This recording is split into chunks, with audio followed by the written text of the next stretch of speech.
Hello, thank you for joining RasPipKr tutorials. I'm Martin Parker, and in this quick tips and tricks video I'm going to show you how you can get rid of a full line of text in no time.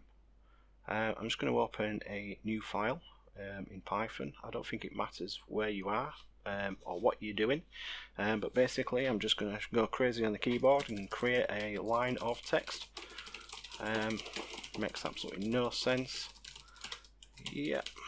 There we go, and I'm going to do another one because I'm going to do a little comparison on how you can do stuff. So, I need a rest now.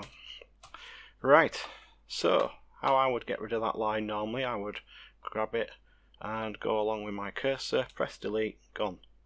But like there's two letters there together, if I click once I can put my cursor there, I can put my cursor anywhere.